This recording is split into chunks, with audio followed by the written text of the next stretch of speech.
Shalom téléspectateurs de Question Temps TV, c'est encore votre émission préférée, Communion Divine, avec le révérend Mike que je suis. Et je pense qu'on va parler aujourd'hui d'un thème très important, le rôle du Saint-Esprit dans ta vie. Waouh! Le rôle du Saint-Esprit dans ta vie. Alors comme quiz, comme habitude, nous allons avoir cette question pour vous. Dans le livre de Actes, chapitre 1, verset 8, rapidement je vais ouvrir ce passage de la Bible très important, très puissant, qui dit mais vous recevrez A, vous recevrez une onction, B, vous recevrez une présence, C, vous recevrez une puissance. Donc, n'est-ce pas, répondre à la bonne question et tu vas recevoir, n'est-ce pas, de nous un très bon cadeau. Amen. Alors, le rôle du Saint-Esprit. On a vu, n'est-ce pas, dans l'émission précédente que Saint-Esprit est Dieu. Saint-Esprit est Dieu, il est éternel, il est, n'est-ce pas, il est celui-là qui est venu sur la terre pour que la terre soit créée, n'est-ce pas. Il est, n'est-ce pas, représenté comme le temps le feu, comme le temps l'huile, comme le vent. En fait, il a plusieurs attributs, mais quel est son rôle dans ta vie, dans ma vie? Alors, n'est-ce pas, parfois, n'est-ce pas, ceux qui croient, n'est-ce pas, en Jésus-Christ vivent une vie chrétienne de stabilité. Ils sont parfois tout confus dans le doute, et voilà, quand ils ont des choses à prendre, ils ne savent pas quoi faire, et leur vie de foi, de prière, n'est-ce pas, est juste là comme ça. Mais ce que je dis, n'est-ce pas, ce matin après cette émission va vous aider, n'est-ce pas, vous aider à vivre une vie chrétienne puissante et glorieuse. Jean chapitre 20, verset 22. Après ces paroles, il souffla sur eux et leur dit: recevez le Saint-Esprit. Waouh! Jésus a dit à ses disciples que c'est vrai, sur terre, je vous ai conduit, je vous ai envoyé, je vous ai dit quoi faire, mais comme je pars près du Père, si je ne pars pas, je suis ici sur terre, je suis en chair et en os, je suis limité. Mais si je pars, n'est-ce pas, vous aurez quelqu'un qui peut venir vous utiliser dans plusieurs dimensions, plusieurs domaines, partout où vous voulez. Or, avec moi sur terre, je suis limité. Mais si lui, il vient, n'est-ce pas, il peut venir sur vous tous, au même moment, et il peut agir dans plusieurs lieux, en plusieurs temps, et comme il sera, n'est-ce pas, il sera partout. Il dit, vous recevez le Saint-Esprit. Pourquoi? Bon, il pouvait aller, n'est-ce pas, prêcher avec ce que je les enseignais, mais il fallait que les gars reçoivent quelque chose d'en haut afin de porter l'impact dans leur vie et ministère. Comment bien?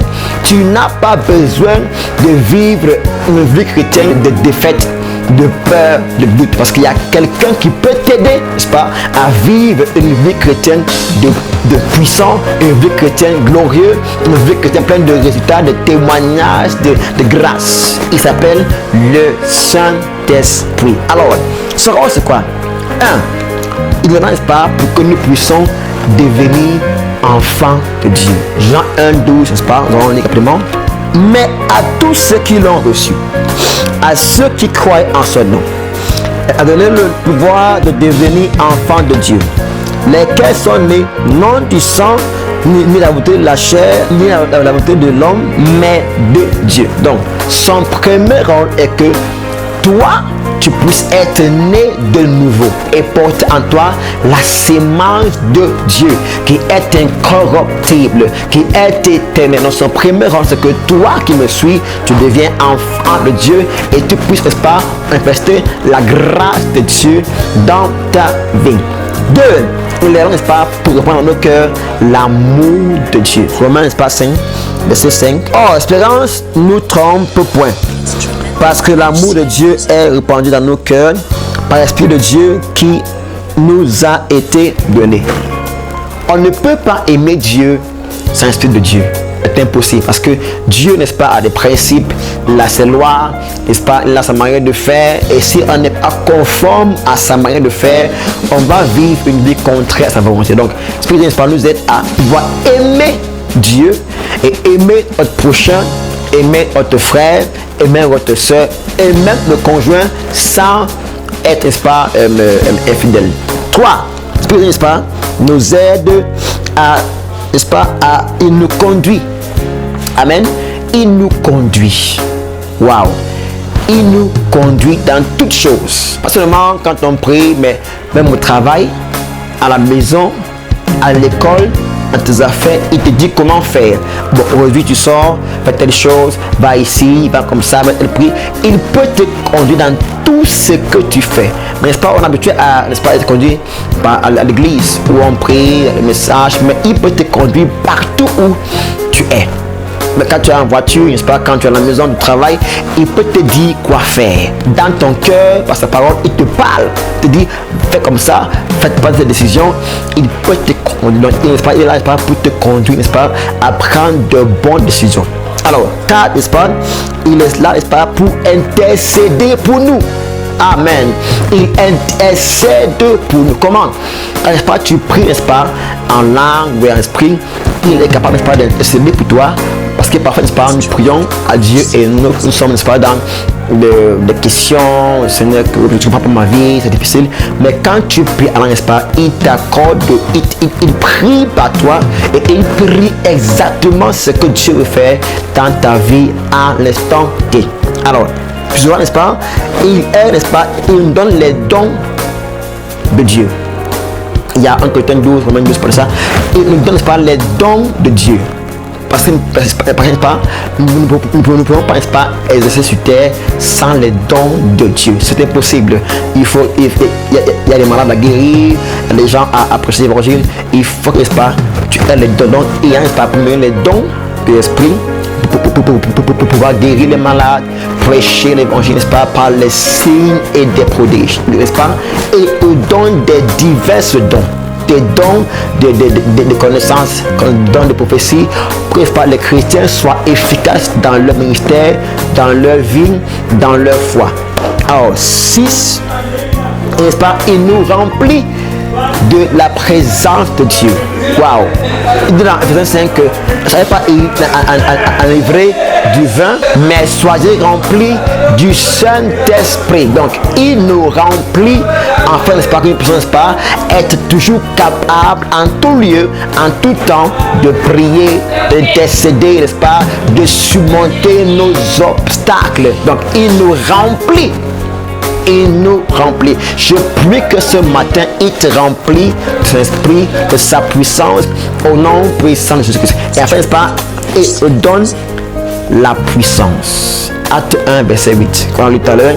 Et vous recevrez une puissance. Il te donne la puissance. Pourquoi? Pour dominer sur les scorpions, les serpents, de toute œuvre diabolique.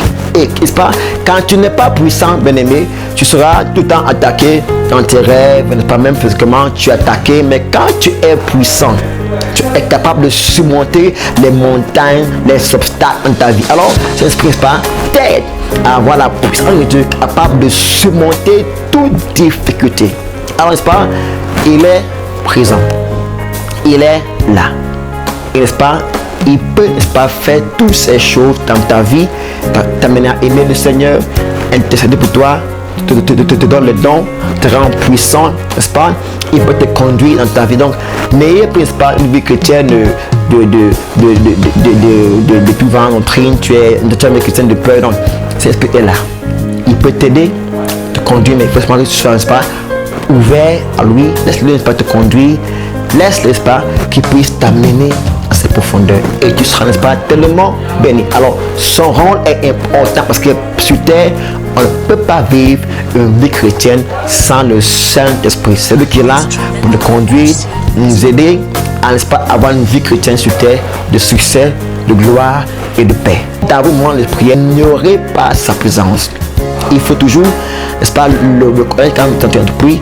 Il ne faut jamais, n'est-ce pas, le mépriser, l'éteindre, mais il faut toujours l'aimer, l'adorer pour qu'il puisse agir en toi comme tu as subi. Alors tu es, n'est-ce pas, béni, tu as sur ces émissions et puis, n'est-ce pas, que toi tu vis, n'est-ce pas, une vie avec cet esprit de manière glorieuse et que sa présence en toi t'aide à franchir l'obstacle. Alors c'était une émission de monde divin et tu n'es pas béni quand tu as suivi cette émission et je te donne rendez-vous à notre prochaine émission.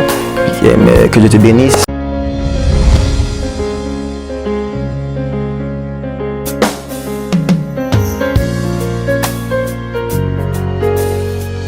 instrumental